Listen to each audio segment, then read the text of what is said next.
O único problema da Europa é não querer ela própria, porque a Europa é um exemplo único no mundo. Nunca houve nas nações 27 nações, com 27 governos, com 27 parlamentos, com não sei quantos partidos, que funcionassem em conjunto, que se encontrassem regularmente e que tomassem sempre resoluções. Passa-se a vida a dizer que a Europa não faz nada. Como diz o Dr. Ombal, a Europa é o maior bloco económico do mundo em relação a trocas. E a Europa é o único sítio em que se respeita a vida. Na América, no Brasil, um pistoleiro mata alguém. A Europa não pode andar muito depressa. Nem tem que andar muito depressa. Porque a Europa está num território, se olhar para o mapa, pequeno. Porque já o de Gaulle dizia, no meu tempo de França, que fui bolseiro e doutorei-me lá, o de Gaulle dizia a Europa do Atlântico aos Urais. Metade da Europa ou mais é a Rússia. Portanto, o que resta da Europa, em relação à China, ou em relação à Índia, ou em relação à América, é pequeníssimo. É pequeníssimo e tem, em relação à superfície, uma população grande de 500 milhões de pessoas. É evidente que os europeus se habituaram, é a tradição histórica, o mundo era a Europa, isso mudou. Portanto, isto agora é um problema de nós nos metermos dentro da nossa dimensão. A globalização faz certamente, se nós os três formos globalizados, ele e eu somos muito altos, você é assim, você cresce um bocadinho, mas nós temos que diminuir. É isso a globalização.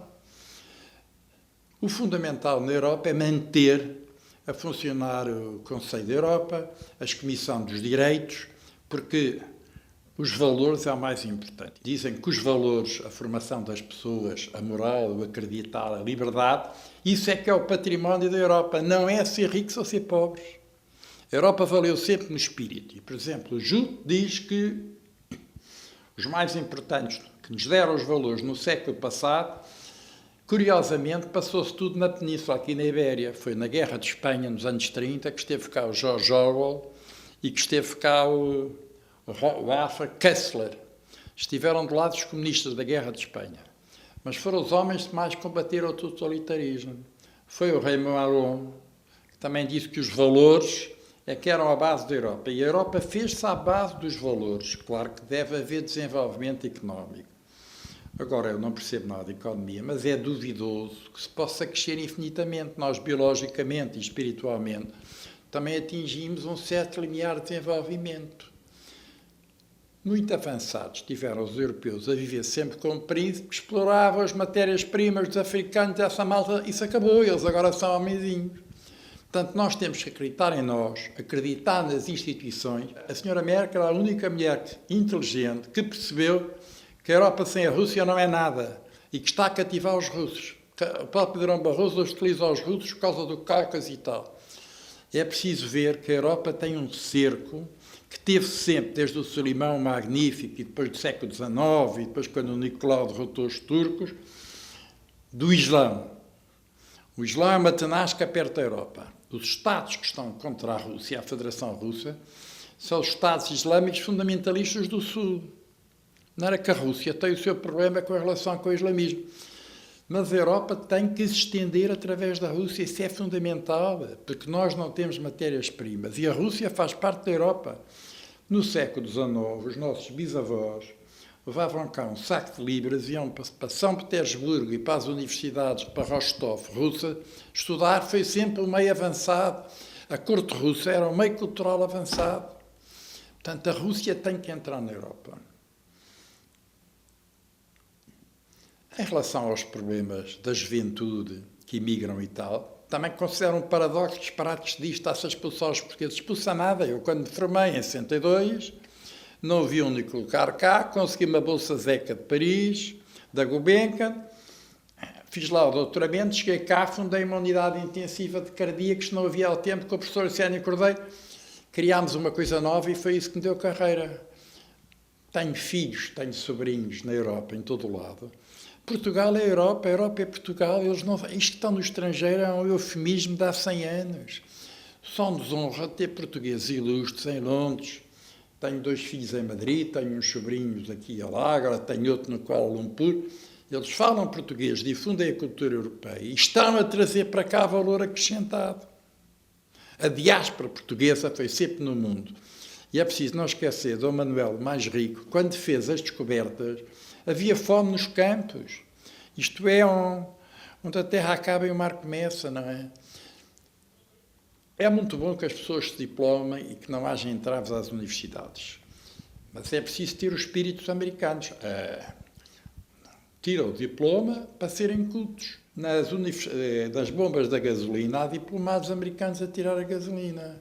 Quando eu me formei, eram 10 mil da Ordem dos Médicos. Éramos 8 milhões de portugueses. Agora somos 9 ou 10 milhões. Agora já vamos em 60 mil. Economistas havia para aí 30 ou 40. Agora há aí uns milhares. Vi arrepiado da revista da Ordem dos Médicos, que agora em fevereiro entraram 500 médicos novos. Formaram-se 500.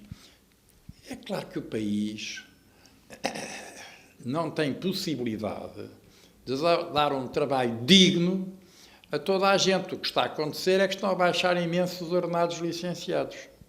Isso é um problema que eu não tenho solução, que o Eduardo e os economistas é que saberão.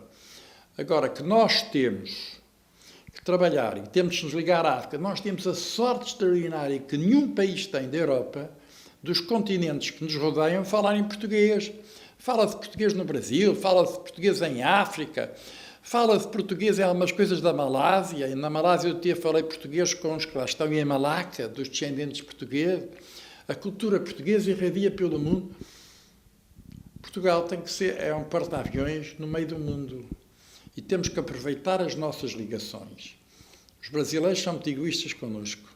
Manda-se dinheiro para o Brasil, eles só criam dificuldade para cá.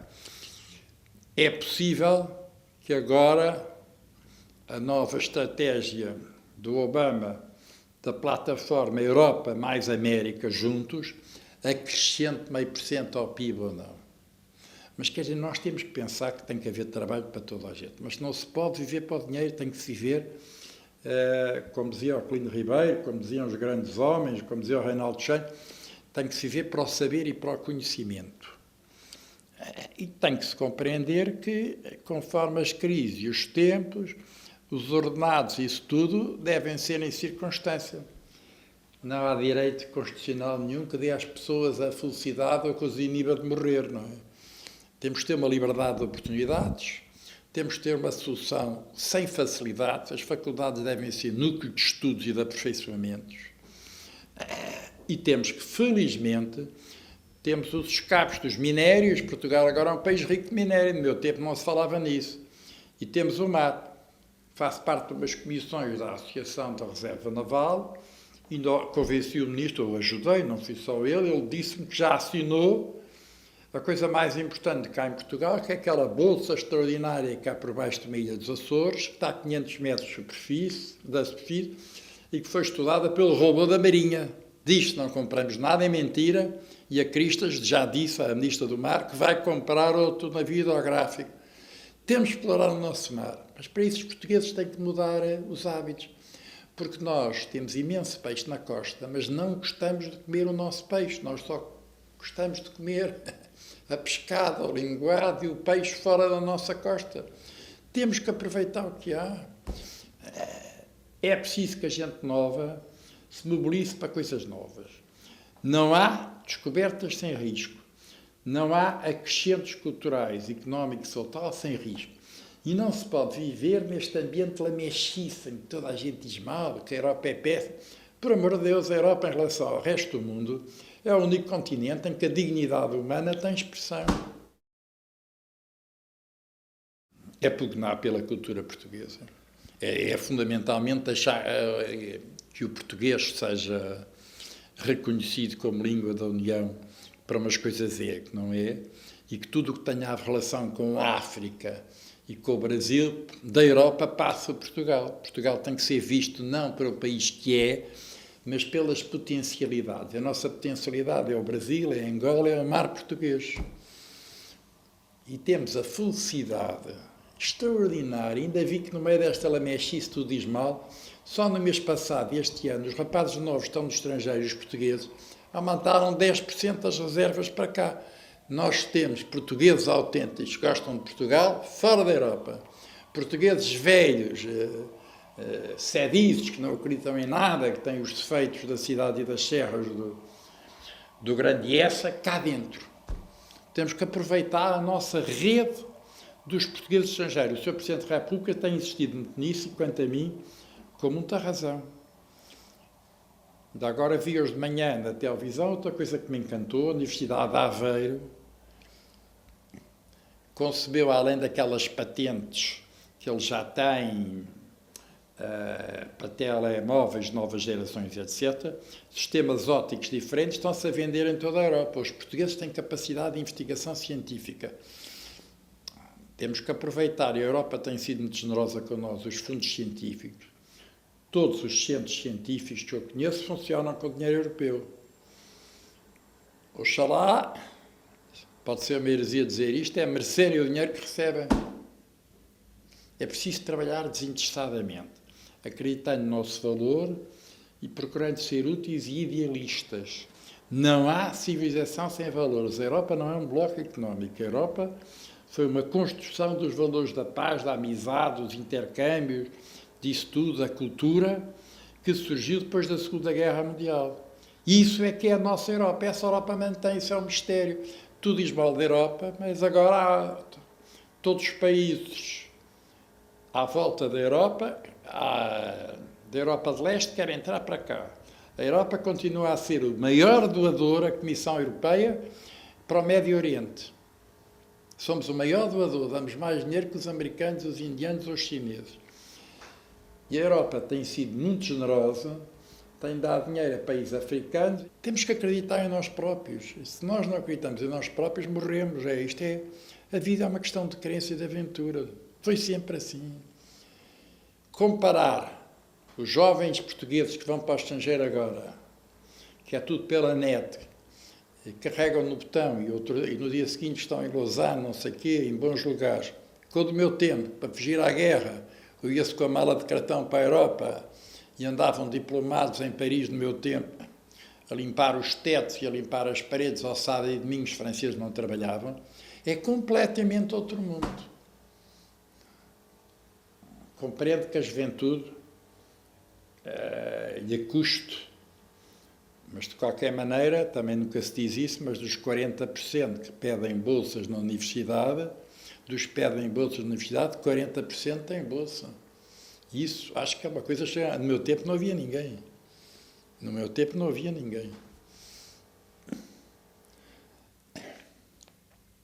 Era muito importante também que o português, que é muito lido, houvesse, por exemplo, na nossa universidade, é indecente, edite livros. Vejo-me doido para editar um livro em Coimbra, há uma imprensa universitária que edita os livros dos professores, dos alunos e as teses. Cá não. Tem que se ir à Faculdade de Letras e paga-se um dinheirão antecipado e metade fica para a faculdade, só outra... Bom, não digo mais nada que isso é feito. Era importante ter centros de imprensa. No meu tempo de estudante, fui sempre da JUC, e nós fazíamos exposições de livros, e o Guterres, que era diretor do encontro, conseguia do Sr. Cardeal Patriarca dinheiro e a gente editava os livros e fazia aquilo. Pensei que as circulações eram pequenas, eram 200, 300 volumes. Eu comecei a escrever no encontro, primeiro ainda no liceu, e depois escrevi no encontro. E foi na Europa, através da faculdade, que eu conheci um homem que me ensinou imenso, que foi o Helder Câmara. Houve uma conferência com o Miller Guerra das Misericórdias. O Miller disse que as Misericórdias eram uma coisa muito digna e boa. E levantou-se um jovem contestatário e disse: uma vergonha, estamos para aqui a falar de Misericórdias boas. Há muita miséria, há muita porcaria, não sei o quê. E estava um jovem na ponta da mesa, vestido de batina de preto, que se levantou e disse: cala-te, estúpido, tu só tens este mundo para amar. Era o grande Helder Câmara. Nós só temos este mundo e este país para amar. E é fundamental que as pessoas sejam melhorzinhas umas para as outras. Que a gente nova não dê o exemplo da minha geração, que havia muitos piques, muitos ciúmes, muitas intrigas. O Einstein, que era o homem que eu mais li, mais sábio, dizia: nunca fales do futuro, porque o futuro está a acontecer todos os dias. É impossível fazer previsões. Por exemplo, critica-se num dos orçamentos que foi 1% ou 2%. A minha figura-se, dada a instabilidade do mundo e do modelo económico, É preciso ver, por exemplo, os grandes mestres de economia, o Ricardo de Inglaterra, o Adam Smith, os outros só consideravam um produto a agricultura e a indústria, não consideravam o comércio. Ora, foram os alemães a perverter os primeiros, a criar a civilização de 2/3, 2/3 é consumo, é serviços. É claro que os serviços não dão para essa gente toda. E há um estudo dos finlandeses, terrível, que diz que até ao fim do século XXI, os serviços que existem são assegurados apenas com 17% dos empregados. Portanto, é preciso criar uma civilização em que os serviços tenham uma certa nobreza, mas sejam mais reduzidos e haja mais produção. A produção tem que ser nova, tem que ser científica, tem que ser técnica. Temos que puxar pelas cabeças, arranjar qualquer coisa. Vejo que a Alemanha, de quem se diz muito mal, está a tentar trazer a Rússia para a Europa. Para mim, o mais determinante é a Rússia entrar na Europa e o equilíbrio com os russos. Porque isso é um foco de paz e a Rússia tem... é o maior produtor de petróleo aqui, é o maior produtor de ouro, é o maior produtor de gás, é o maior disto e daquilo. Não é? E depois o que me preocupa é o Mediterrâneo, porque o Rodel dizia que a Europa é a cultura europeia, era a cultura do Mediterrâneo. E do Mediterrâneo, aqueles países à volta, aquilo é tudo uma confusão. E é, outra vez, a guerra dos islamitas com os não islamitas. Tem nada contra os islãos, mas é preciso ser realista. Se for aos jornais da Síria, antes deste que há, eles diziam em Damasco que era preciso reconquistar o Andaluz. A invasão dos muçulmanos foi para reconquistar o Andaluz, porque Sevilha, Córdoba eram as cidades mais ricas e mais opulentas do mundo. Eles continuam com esta mania que hão de vir aqui ao Andaluz. Não se pode desconhecer esse risco. O professor Dias Farinha tem feito conferências ótimas. Fez muitas no movimento, fez para o nosso círculo cultural, tem feito em letras. Temos, felizmente, cá uma comunidade, o Abdul Vaquim, que é uma pessoa moderadíssima. Graças a Deus, Portugal, mais uma coisa boa, não tem os riscos que os outros países da Europa têm com as colónias do Islão. Quando eu no movimento europeu ia para a casa do embaixador, que era na Avenida Luísa, em Bruxelas, a Avenida Luísa era a avenida mais chique e mais frequentada. Toda a gente vendeu as casas e se foi embora, porque os turcos e os árabes andam lá de gurka no meio da rua, põem nos jardins o fogareiro, cozinham ali no meio da rua, os meninos fazem as necessidades no meio da rua. Os árabes na Europa fazem o que querem e não se englobam, não são obrigados a englobar-se no nosso meio de vida. Isso é um problema que eu não sei resolver, que isso só os centros de estudos, olha, de Faculdade de Direito, os luso-árabes, etc., terão que resolver. Parece-me que é muito importante também, já ouvi o Eduardo e o Dias Farinha dizerem isso, ter uma boa âncora com Marrocos. Marrocos é o que está mais perto de nós. Marrocos é um Estado moderado. Portugal teve sempre muita influência em Marrocos. Se alguém fez mal ao outro, fomos nós, que à força de canhão conquistámos Ceuta, Melilla, aquelas cidades todas, Mazagão, que tirámos aos de Marrocos. Eles a nós, porque as invasões da península, o Tariq e os outros, foram decretados pelo imã de Damasco. Foi sempre da Síria ou daqueles países vizinhos que vieram as invasões para Portugal. Julgo que temos boas relações com o Norte de África. Julgo que também o nosso vizinho, a Espanha, não nos dá dor de cabeça nenhuma. A Espanha tem o problema das nacionalidades, que é terrível no contexto europeu. Nós, graças a Deus, não temos as nacionalidades. Esses problemas vieram fazer com que o separatismo açoriano e da Madeira e as autonomias baixassem muita bolinha, já se percebeu que o que arruína a Espanha são os governos regionais. As contas do Rajoy e dos outros são sempre furadas pelos governos regionais. Nós temos dois governos regionais, um dos quais fez grandes dívidas, mas, enfim, os orçamentos deles são relativamente pequenos e modestos em relação à globalidade dos orçamentos regionais espanhóis sobre o orçamento central. O que será a Europa daqui a 10 anos, eu julgo que é impossível prever.